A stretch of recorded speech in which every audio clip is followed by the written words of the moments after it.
Welcome to Gita अमृत। भगवत गीता में जीवन के मूल प्रश्नों का उत्तर मिलता है। मैं कौन हूँ? आत्मा क्या है?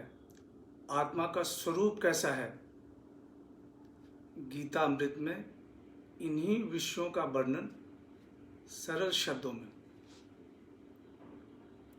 पिछले सेशन में हमने चर्चा की थी ज्ञान योग, सांख्या फिलॉसफी, चैप्टर 2, श्लोक 11 और 12।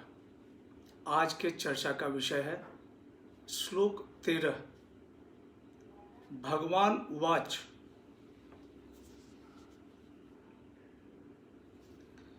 देहिनो अस्मिन् यथा देहे कौमारं यौवनं जरा तथा देहांतर प्राप्ति धीरस्त्र न मुह्यति। देहे मतलब शरीर, देही मतलब आत्मा, मुह्यति मतलब विचलित होना।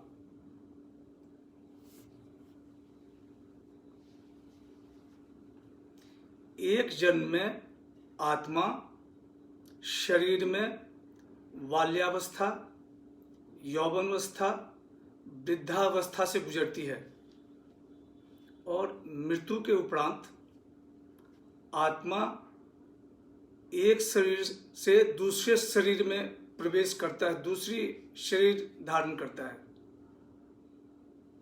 ज्ञानी पुरुष इससे विचलित नहीं होते। In one lifetime, soul in the body passes through childhood, young age, and old age. And after death, the soul transmigrates into another body. The wise people are never deluded for this. श्लोक 11 में, श्लोक 12 में भगवान श्री कृष्ण आत्मा का वर्णन करते हैं। अविनाशी आत्मा, आत्मा अमर है। आत्मा भूत, वर्तमान और भविष्य तीनों काल में इसका अस्तित्व है। श्लोक 13 में भगवान श्री कृष्ण कहते हैं कि एक जीवन काल में आत्मा बाल्यावस्था, युवावस्था और वृद्धावस्था से गुजरती है और जब आत्मा पुराने शरीर को त्याग करके नए शरीर धारण करती है तो उस समय लोग शोकाकुल हो जाते हैं। जबकि आत्मा बाल्यावस्था से यौवन अवस्था में प्रवेश करती है तो उस समय खुशियां मनाई जाती है कि पढ़ लिख के बच्चा आगे बढ़ा, अपनी योग्यता, अपने मेहनत और नीति के अनुसार जीवन में और आगे बढ़ता है। शादी होती है, गृहस्थ जीवन को अपनाता है, सभी जगह खुशियां। लेकिन जब मृत्यु के बाद आत्मा दूसरे शरीर में प्रवेश करती है तो शोकाकुल,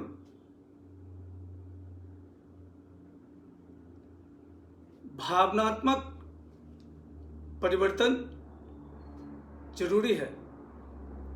जब भी कोई बिखराव, अलगाव होता है, कोई बच्चा अपने घर से बाहर शहर या दूसरे देश पढ़ने के लिए जाता है, उस समय भी उसके माता पिता, उसके भाई बहन भावनात्मक हो जाते हैं।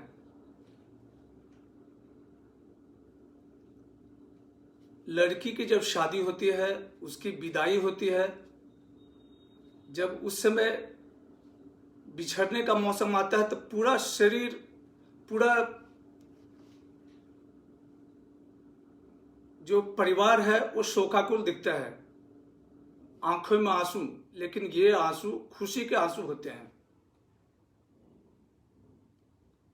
उसी तरह जब थोड़ी बहुत शोक करना ये लाजमी है, ये स्वाभाविक है, लेकिन जिस तरह का विलाप अर्जुन कर रहा है वो उचित नहीं है।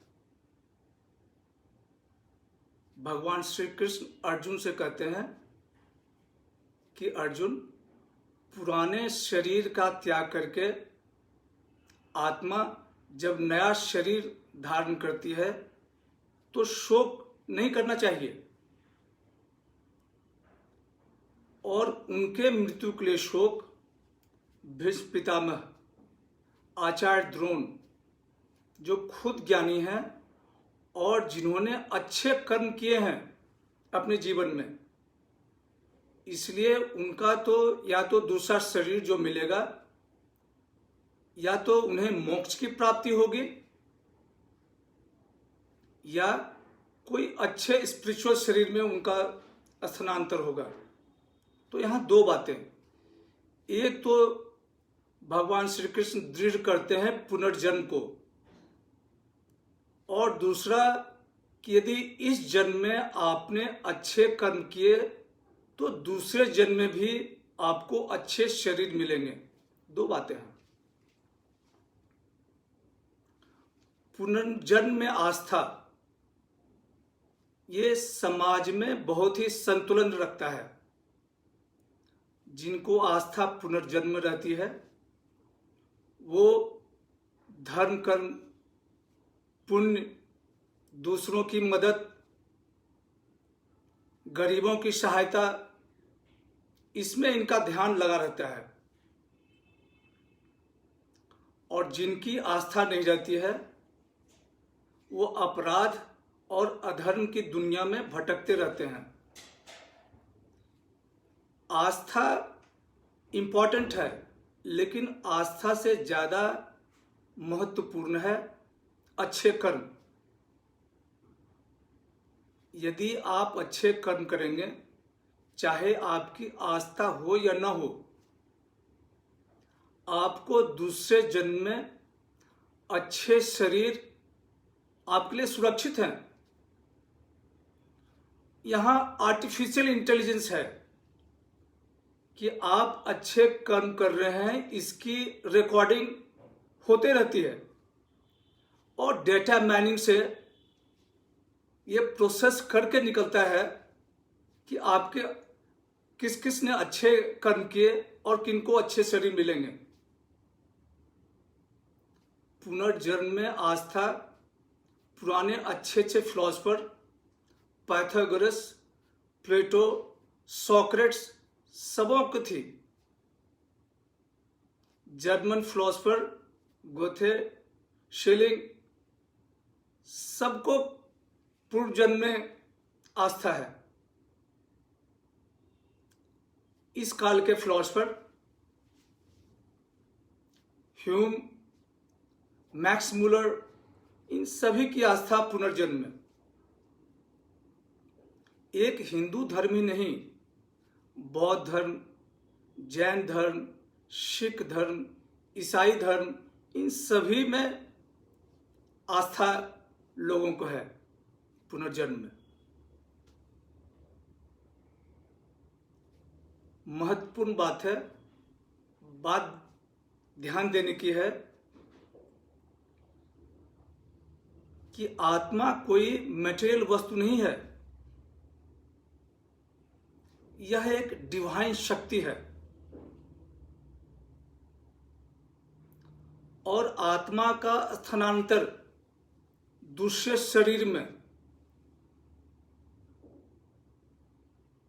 ये स्पीड कल्पना के परे है। आज यहीं समाप्त करते हैं। ॐ सहना भवतु सहनो भुनक्तु सह वीर्यं करवावहै तेजस्विनावधीतमस्तु मा विद्विषावहै। ॐ शांति शांति शांति।